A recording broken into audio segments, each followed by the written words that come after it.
اور یہ this motor vehicle came upon the police barrier which they drove through, یعنی کہ بیریئر پہ رکا نہیں اور چلتے چلے گئے، اور it is then that they were shot, اس کے بعد فائر ہوا اور وہ فیٹلی انجرڈ ہو گئے۔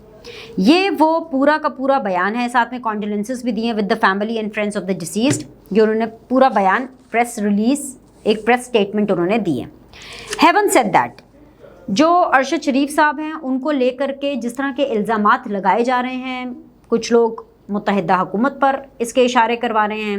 کچھ لوگ جو ہیں وہ پاورفل حلقوں کے اوپر اشارے کروا رہے ہیں۔ کہنے کا مطلب یہ ہے کہ جتنے منہ اتنی باتیں، یہ وہ ٹائم ہے جس ٹائم پر ہمیں اس طرح کی باتیں کر کے انتشار نہیں پھیلانا چاہیے، کیونکہ جسٹ بیکاز کہ پولیٹیکل پولرائزیشن اتنی زیادہ ہو گئی ہے پاکستان کے اندر۔ میں کہاں سے شروع کروں؟ حامد میر کی بات کروں، میں ابصار عالم صاحب کی بات کروں، میں اسد طور کی بات کروں، میں یہاں پر مطلب احمد نورانی صاحب کی بات کروں، کس کس پر حملے نہیں ہوئے، کس کس پر گولیاں نہیں چلی، کس کس کو تھریٹس نہیں آئے؟ کیا ہمیں پتہ ہے؟ کیا کسی پاکستانی کو پتہ ہے نام لے کر کے جی یہ فلانا فلانا شخص ہے اس نے کیا؟ Same is the case with Arshad Sharif sahab, کہ اب تو خیر یہ پریس ریلیز آ چکی ہے، لیکن پاکستانی حکومت کو جو ہے اس کے اوپر اپنا کردار ادا کرنا ہوگا۔ جو جتنے سیاستدان ہیں، میں دیکھ رہی تھی اسد عمر صاحب نے ٹویٹر کے اوپر ان کی فیملی کے، ان کے بیٹے کے ساتھ گلے لگتے ہوئے، کنڈول کرتے ہوئے پکچر شیئر کی۔ شیخ رشید صاحب جو ہیں وہ گھر سے باہر نکلتے ہیں تو کچھ بولتے ہیں۔ میں دیکھ رہی تھی مختلف جو جرنلسٹ ہیں جو کہ ان کے گھر کے باہر موجود ہیں ارشد شریف صاحب کے، وہ طرح طرح کے بیانات دے رہے ہیں۔ کوئی ان میں سے کہہ رہا ہے کہ جی چیف جسٹس کو از خود نوٹس لینا چاہیے کیونکہ انہیں اداروں کے اوپر اور انہیں اس حکومت کے اوپر یقین نہیں ہے۔ سو اس موت کو، اس ایکسیڈنٹ کو، ارشد شریف کی اگر آپ مانتے ہیں کہ وہ شہید ہیں تو ان کی شہادت کو کے اوپر آپ کرٹیسائز نہ کریں اور اس کے اوپر آپ کسی قسم کی ڈسپیوٹ لانے کی کوشش نہ کریں۔ انکوائری بالکل ہونی چاہیے اور اس کے اوپر سب کا ایک کنسنسس ہونا چاہیے، اور وہ کنسنسس یہ ہے کہ انکوائری ضرور ہو۔ آپ بالکل انکوائری کی مانگ کریں کہ ایک پاکستانی ہے جو کہ بیرون ملک میں اس طرح سے مارا گیا، غلطی سے مارا گیا، اور یہ غلطی کیوں کر ہوئی، اس کے اوپر پوری کی پوری ایک انکوائری ضرور ہونی چاہیے۔ لیکن اس کا یہ مطلب نہیں ہے کہ آپ سازش کے ساتھ اس کے تانے بانے جوڑیں۔ ایک تو یہ چیز تھی، اس سے ان کے خاندان والوں کو بھی بہت تکلیف ہوگی، میں بتاؤں، ان کے بچے ہیں ان کو بہت تکلیف ہوگی، ایک نفرت کا، ایک انتقام کا بیج ان کے اندر بویا جائے گا۔ Please don't do this, please don't do this, جو کوئی بھی یہ کر رہا ہے۔ مطلب عمران خان صاحب کی بھی میں ٹویٹس دیکھ رہی تھی جس طرح سے آئی کہ جس طرح سے ان کو پورٹریٹ کہ ایک دلیر جرنلسٹ تھے، اور اس طرح بالکل دلیر تھے، بالکل کلیئر کٹ ایک وائس رکھتے تھے۔ یہ ایک لاس ہے پاکستان کی جرنلزم کے لیے، افسوسناک خبر ہے، لیکن پلیز اس کو سیاست کی نظر نہ کریں، یہ بہت غلط ہوگا۔ آگے بڑھتے ہیں جی۔ ایک اور چیز ہے جو کہ بیسیکلی کل ہوئی، لیکن وہ اس لیے میں کہہ رہی ہوں کہ یہ آج ڈسکس کرنا بہت ضروری ہے، کیونکہ جس طرح ہمارے آرمی چیف جنرل باجوہ صاحب ریٹائرمنٹ سے پہلے مختلف، کیونکہ ان کی فیئرویل ملاقاتیں چل رہی ہیں تو جہاں جہاں ان کو موقع ملتا ہے وہ وہاں بات کرتے ہیں۔ جب وہ بات کرتے ہیں تو ہمیں پتہ چلتا ہے کہ جو ہماری اسٹیبلشمنٹ ہے، جو ہماری آرمی ہے، وہ کیسی ہوگی آگے، وچ از نیوٹرل، نیوٹرالٹی کی بات کرتے ہیں۔ آرمی چیف صاحب ہمیشہ یہ کہہ رہے ہیں اپنے ریسنٹ ٹائمز میں لگاتار کہ آرمی اسٹیبلشمنٹ جو ہے وہ سیاست سے دور رہے گی۔ یہ اچھی چیز ہے، یہ پاکستان کی ایک اچھی چیز ہے۔ اگر ادارے اپنی حدود میں رہیں گے اور ادارے اگر وہ کام کریں گے جو ان کو کام کرنا چاہیے اور سیاست میں انٹرفیئر نہیں کریں گے، یہ بہت اچھی چیز ہے پاکستان کے لیے، اور یہ خوشخبری ہی ہے، یہ ایک اچھی چیز ہے جو کہ جنرل قمر جاوید باجوہ وقتاً فوقتاً ڈفرینٹ ٹائم فریز کے اندر یہ بات کر رہے ہیں۔ اسی طرح آرمی چیف صاحب کا حوالہ دینے کا مقصد یہ تھا کہ اسی طرح جوڈیشری کے حوالے سے جو جسٹس قاضی فائز عیسیٰ صاحب ہیں، لاہور کے اندر ایک بڑی کانفرنس ہو رہی تھی، آسما جہانگیر صاحبہ کے حوالے سے کانفرنس ہو رہی تھی، ان کی یاد میں ایک کانفرنس ہو رہی تھی، وہاں پر وہ خطاب کر رہے تھے۔ وہاں پر بات کرتے ہوئے انہوں نے ذوالفقار علی بھٹو ہوں یا نواز شریف صاحب کے جو فیصلے ہوئے ہیں،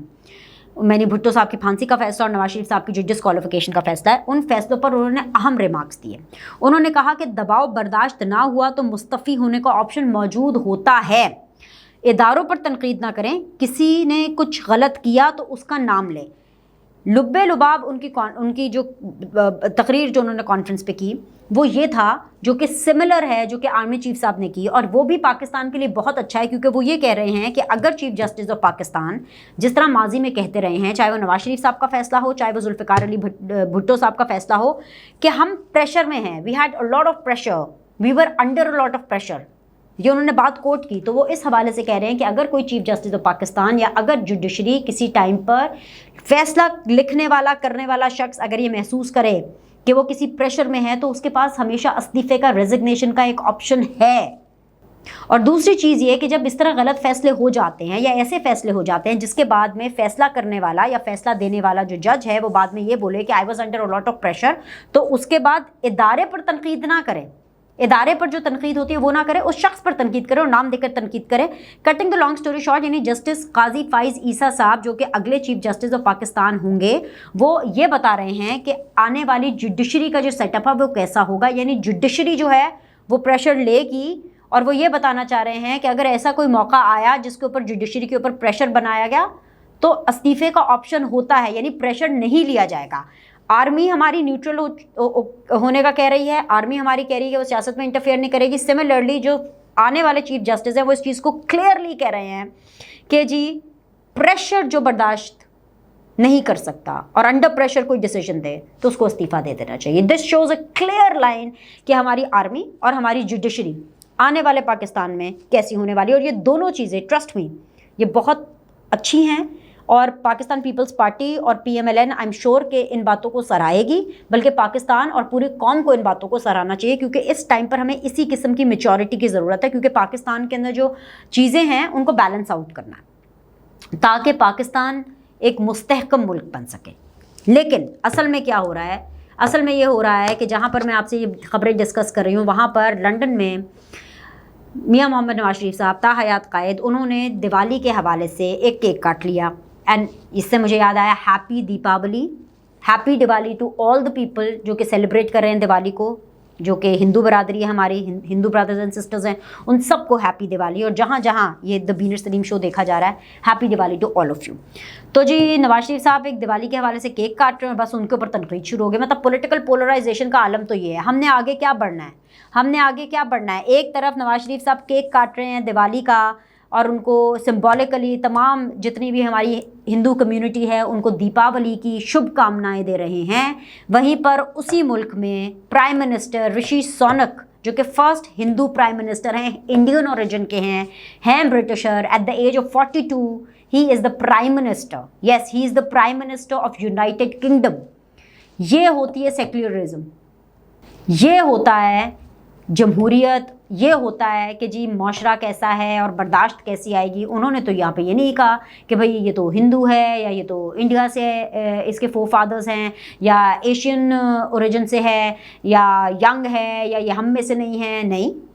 انہوں نے تو ایسا نہیں کہا۔ جاتے ہوئے پرائم منسٹر نے بھی جو ہے ان کے اوپر یہ تانا نہیں مارا کہ بھئی یہ تو پٹواری ہو گئے ہیں، جو رشی سونک کو سپورٹ کر رہے ہیں وہ سارے پٹواری ہیں یا سارے وہ یوتھیاز ہیں، کسی نے یہ نہیں بولا، کسی نے یہ نہیں بولا، سب نے اس کو ویلکم کیا۔ تو ہمیں اس سے اگزامپل لینی چاہیے، اور نواز شریف کی جو کیک کٹنگ ہے دیوالی کے جو کیک کی جس کے اوپر نواز شریف صاحب چھڑیاں چلا رہے ہیں، اس سے کسی اور کے دل پہ چھڑیاں نہیں چلنی چاہیے۔ کیا پاکستان کے اندر ہندو نہیں ہیں؟ کیا برطانیہ جہاں پر وہ بیٹھے ہیں کیا وہ ہندو برادری نہیں ہے؟ ہمیں پاکستان کے اندر اس طرح کا سیکولر پاکستان بالکل ہونا چاہیے جس کے اندر برداشت ہو، اینڈ ناٹ ٹو فرگیٹ۔ اس بات کے اوپر میں دا بینر سلیم شو کو آج ختم کروں گی کہ بلاول بھٹو زرداری نے بھی پارلیمنٹ کے فلور پر کھڑے ہو کر کے اپنی تقریر میں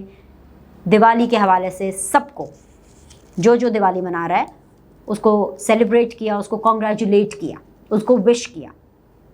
تو ہمیں ایک اس قسم کا پاکستان چاہیے جہاں پہ ہر کوئی آزاد ہو اپنے ریلیجن کو پریکٹس کرنے میں، جس کے پاس انصاف کے حوالے سے یہ بالکل یقین ہو